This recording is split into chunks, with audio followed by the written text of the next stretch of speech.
Hello everyone, welcome back to another vlog. আজকে না একদমই বাড়ি থেকে যখন বেরোচ্ছিলাম, বাই দ্য ওয়ে আজকে হচ্ছে সানডে, তো যখন বেরোচ্ছিলাম কোনো প্ল্যান ছিল না যে গ্যালেরিয়া যাব বা কোথাও অ্যাটলিস্ট যাব, তাই জন্য বড় ভ্লগ শুরু করিনি। গ্যালেরিয়া গিয়ে একটা চক্কর লাগানোর পর প্রীতমকে বললাম যে কেননা আমি এটা ভ্লগে শেয়ার করি, এখনই শুরু করি ভ্লগটা। তার কারণ আমি ভাবলাম আমি কোনোদিন তোমাদেরকে গ্যালেরিয়াটা ঘুরে দেখাইনি। একটা সময় ছিল যখন 45-এ থাকতাম, তখন আমি রোজ এখানে আসতাম, রোজ নয় অবভিয়াসলি, মানে উইকেন্ড তো মাস্ট ছিল এখানে আসা, মাঝে মাঝে উইকডেজগুলোতেও চলে আসতাম। উইকেন্ডে আমি যখন রাত্রে আসতাম, বিশ্বাস করবে না, রাত 1-1:30টার সময়তেও লোক পুরো ভর্তি থাকতো। আমি জানি না আমার মতো আরও পাগল গুড়গাঁওতে হয়তো আছে, ডেফিনেটলি আছে। আমার ইনস্টাগ্রামে এখনও পোস্ট করা আছে 12:30, 1:45, 70-72 বছর এজেড লোকজন, মানে বোঝা যাচ্ছে দেখে যে বয়স্ক, তারাও ঘুরছে। যাই হোক, জায়গাটা নিয়ে একটু বলি। এটা ভীষণ হ্যাপেনিং একটা জায়গা, দেখেই বুঝতে পারছো কোনা কোনা অবধি লোকজন ভর্তি। এবং এই মার্কেটে তুমি সব পেয়ে যাবে, মানে সব বলতে অবশ্যই সবজি বাজার দোকান নেই, থাকলেও সেটা একটু কস্টলি, বাট মানে ফোন সারানোর দোকান থেকে পাওভাজি খাওয়ার দোকান, এভরিথিং, মানে যেমন স্ট্রিট ফুড একটা মানে জায়গা রয়েছে, আমি দেখাবো এরপরে, সেখানে সমস্ত টাইপের স্ট্রিট ফুড পাওয়া যায়, তেমন আবার স্টারবাকস, চায়োজ, তারপরে এইরকম দোকানও রয়েছে। নাইকার আউটলেট আছে, চুম্বাকের আউটলেট আছে, ওয়াও মোমো আছে, আরও অনেক অনেক দোকান আছে যেগুলো হয়তো আমি এখন মানে মাথাতে আমার আসছে না। লিশিয়াস আছে। এই মার্কেটের আর একটা জিনিস ভীষণ ভালো, যেটার জন্যই বলতে পারো আমরা এখানে বেশি করে আসতাম, সেটা হচ্ছে এই যে সাইডটা দেখছো, সেখানে বসার জায়গা করা আছে। তার মানে তুমি খাবার নিলে এটা কোনো ম্যান্ডেটরি নয় যে তোমাকে দোকানের ভেতরে বসেই খেতে হবে। তুমি খাবারটা হাতে নিয়ে, একটা কফি হাতে নিয়ে বা একটা মোমোর প্লেট হাতে নিয়ে সাইডে এসে বসে খেতে শুরু করলে। তো এই জায়গাটা ওই কারণে আমার প্রচণ্ড পছন্দের। যে এবার এই জায়গাটা তোমাদেরকে দেখাই, এটা হচ্ছে সেই স্ট্রিট ফুডের একটা গলি টাইপের, মানে স্প্ল্যানেডে যারা গিয়েছো, আমি জানি না গেছো কিনা, স্প্ল্যানেডে দেখবে এরকম গলি আছে, মোমো টোমো পাওয়া যায়, তো ওই টাইপের লাগে। অবভিয়াসলি স্প্ল্যানেডে অনেক বড়, এখানে তার তুলনায় অনেকটা ছোট, বাট গিজ গিজ করছে ভিড়, মানে আমি না হাঁটতে পারছি না, ধাক্কা লেগে যাচ্ছে এতটা ভিড়। তো ব্যাস, আর সেরকম কিছু কাজ ছিল না, তো প্রীতমকে বললাম চল এবার বেরিয়ে যাই। তো আমরা এখান থেকে তারপরে বেরিয়ে গিয়ে আমরা হঠাৎ করেই গ্যালেরিয়া চলে এসেছি, তাই সেজে গুজে প্রিপারেশন নিয়েও আসিনি। মাইগ্রেন হয়েছিল তাই কিছু খেতেও ইচ্ছে করছে না, মানে মাইগ্রেন ভালো হয়ে গেছে বাট এখনও কিছু খেতে ইচ্ছে করছে না। এবার আমরা চলে যাচ্ছি।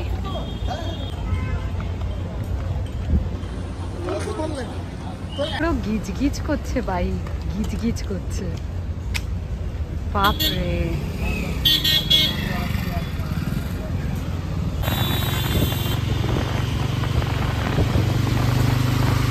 এই রাস্তাগুলো না মানে পুরো মনে হয় যেন একদম আমি কতদিন ধরে আসছি, যদিও খুব বেশি দিন না, বাট এত ঘুরেছি রাস্তাগুলো, পুরো মনে হচ্ছে যেন এত চেনা।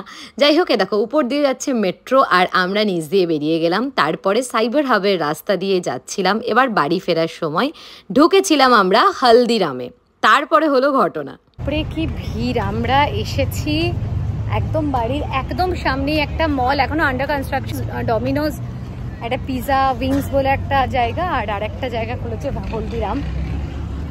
আমরা জাস্ট জায়গা না পেয়ে বেরিয়ে চলে এসেছি। একবার ডমিনোজটা দেখাই, রেট ডমিনোজের অবস্থা, একটা জায়গা নেই। বেলা উপর থেকে দেখতে পেয়েছি ফাঁকা আছে, হোপফুলি আমরা এখানে জায়গা পেয়ে যাব। ঘুরতে চাস? ঘর বল। আজকে প্রচন্ড ভিড়, মানে উইকেন্ডগুলোতে গুড়গাঁওতে এরকমই হয়, কিছু করার নেই সিরিয়াসলি। চলো, হলদিরামে জায়গা পাইনি, বিকানের বেলাতে যাব। রেস্টুরেন্টটা এদের ওপরে, এটা হচ্ছে নিচে আর এটা হচ্ছে ওপরে, তো আমরা এখন ওপরে যাচ্ছি। অ্যাটলিস্ট আমি একটু লিপস্টিক লাগিয়ে বেরিয়েছিলাম, স্টিল কোথাও যাইনি। আজকে আমি এরকম ভূতের মতো বেরিয়েছি আর 14টা জায়গা ঘুরে বেড়ালাম। তো বিকানের বেলাতে এসেছিলাম, এটা হচ্ছে ওদের উপরে বসে খাওয়ার জায়গা, আর নিচে ওদের ছিল চাট সেন্টার, এদের মেনু। চেষ্টা হয়ে গেছে প্রীতমের, আমি পাপড়ি চাট খাবো,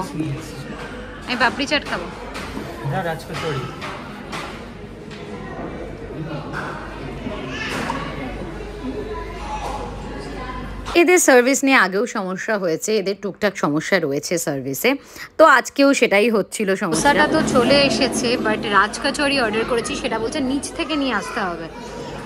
কি অদ্ভুত সিস্টেম আমি জানি না। আচ্ছা ঠিক আছে, সেটা না হয় হতে পারে উইকেন্ডে। তা বলে এইটুকু ধোসার ভেতরে আলু, আর এটা হচ্ছে রাজকচুরিটা।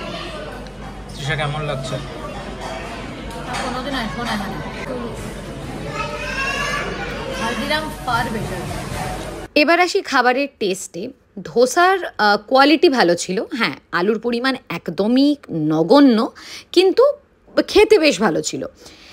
কিন্তু রাজকচুরিটা এত বাজে, রাজকচুরি জীবনে কোনো দিন খাইনি, এতটাই বাজে খেতে। ওটা কি, আমি আচার পেয়েছি এর ভেতরে, বড়া পেয়েছি, মানে কি অদ্ভুত। আর মানে সস টাইপের একটা দিয়েছিল, সেটা ঠিক চাটনি না। বিকানেরওয়ালার চাটনিগুলো আমার এমনি কোনো দিন ভালো লাগে না, বাট জানি না কেন কি অদ্ভুত বাজে টেস্ট। একটু খাওয়ার পরে আমরা আর খেতে পারিনি, ওই কচুরি পাটটা খেয়ে বাকিটা রেখে দিয়ে চলে এসেছি। তো we ordered one raj kachori.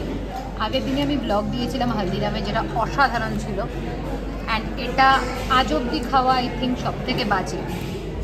তো প্রীতম বলছে আমাকে দে, আমি খেতে পারছি না, আর প্রীতম নষ্ট করতে চাই না, মানে ইটস সো ব্যাড। ধোসা নিয়েছিলাম, যেটা দেখালাম যে ধোসার আলু ভীষণ কম ছিল, বাট টেস্টটা খুবই সুন্দর ছিল। বাট এটা একদমই ভালো না। প্রীতমকে বললাম জাস্ট রাজকচুরির এই পার্টটা খেয়ে বাকিটা আর খাস না। প্রীতমের এমন লিফটের অবসেশন, আমরা 1 নম্বরে আছি। হ্যাট। So we are back. Okay, তো বাড়ি চলে এসেছি। গিয়েছিলাম বিকানেরওয়ালাতে, এক্সপিরিয়েন্স ভীষণ বাজে বলতে ধোসাটা যেটা নিয়েছিলাম আমরা, সেটা টেস্ট ওয়াইজ বেশ ভালো ছিল, বাট কোয়ান্টিটি ওয়াইজ আলু আরও অনেকটা বেশি দেয় অন্যান্য জায়গাতে। টেস্ট অন্যান্য জায়গায় এরকমই থাকে, বা হয়তো এর থেকেও বেটার থাকে, বাট আলু অ্যাটলিস্ট বেশি দেয়। সেকেন্ড হচ্ছে রাজকচুরিটা, মাই গুডনেস, আমি খেতে পারলাম না। প্রীতম নষ্ট যেহেতু করবে না, তাই জন্য, আর আমরা ভেবেছিলাম যেহেতু ডিনার করেই ফিরবো, তো দ্যাটস ওয়াই রাজকচুরিটা প্রীতম খেয়েছে। যেটা বললাম যে ওই মানে যেটা কচুরি ব্যাপারটা, সেটা ওই দই তারপর সস যেগুলো ছিল, বুন্দি ছিল, ওগুলো আর খায়নি। অ্যান্ড টেস্ট অদ্ভুত। ওর ভেতরে আচার নাকি দেওয়া রয়েছে, ওর ভেতরে দহি ভাল্লার যে মানে বড়া টাইপ যেটা থাকে, ভাল্লা যেটা, সেই দহি ভাল্লার ওই ব্যাপারটা দেওয়া রয়েছে। মানে আই ডোন্ট নো, রাজকচুরি এরকম মানে এতটা বাজেও হয় না অ্যাকচুয়ালি। আর হালদিরামে আমরা জায়গা পাইনি বলে গিয়েছিলাম, হালদিরামটা অনেক বেটার, বাট দাম কিন্তু ওখানে হালদিরামের মতোই। তো খুব ডিসঅ্যাপয়েন্টেড। সার্ভিসও ভীষণ বাজে। একবার বলছে নিচে গিয়ে চার্টের কাউন্টার থেকে এটা নিয়ে আসতে হবে, উপর থেকে এটা নিয়ে আসতে হবে।